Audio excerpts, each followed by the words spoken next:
అరుణాచలం లేదా అన్నామలై తమిళనాడు రాష్ట్రంలో ఉంది. అరుణాచలం పంచభూతలింగ క్షేత్రాలలో ఒకటి.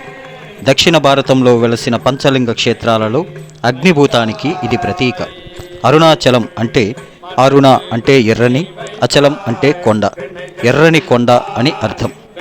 ఆ రుణం అంటే పాపములను హరించునది అని అర్థం కూడా ఉంది. తమిళంలో తిరువన్నామలై అని పిలుస్తారు.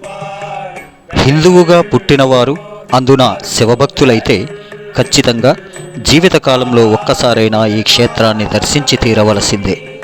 చాగంటి కోటేశ్వరరావు గురువుగారు చెప్పినట్లు ఈ క్షేత్రంలో అడుగు పెడితే పాప ప్రక్షాళన జరుగుతుందో లేదో పక్కన పెడితే ఆ నేల మీద కాలు మోపగానే హృదయం పులకించి అలౌకిక ఆనందం ప్రవహిస్తుంది.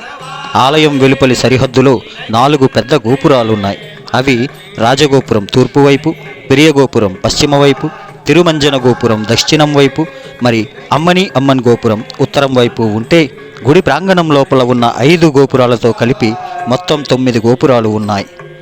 217 అడుగుల ఎత్తైన రాజగోపురం చూస్తుంటే ఆకాశానికి నిచ్చెన వేసినట్టు ఉంటుంది. ఇక అక్కడి మనుషుల ఆచార వ్యవహారాలు, కట్టుబొట్టు చూస్తుంటే 1900 కాలంలో ఉన్నామా అనిపిస్తుంది. ఊరి నిండా దేవాలయాలతో ఎంతో మనోహరంగా ఉంటుంది అరుణాచలం.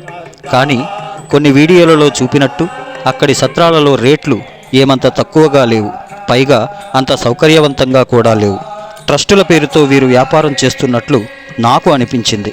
అదొక్కటే భరించగలిగితే అరుణాచలం మహాద్భుతం, మనోహరం, మహాశివం. ఇక గిరి ప్రదక్షిణ మేము సాయంత్రం 5 గంటలకు ప్రారంభించాము, 11 గంటలకు ముగిసింది. అప్పటి వరకు మేము నడుస్తున్నా ఎక్కడా అలసట అన్నది దరిచేరలేదు.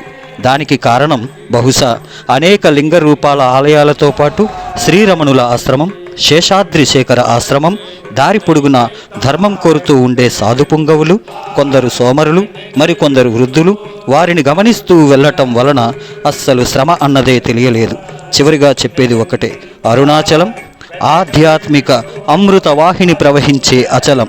అక్కడికి వెళ్ళాక మనుషులమైతే మనం మౌనం మాత్రమే వహిస్తాం. ఓం నమః శివాయ.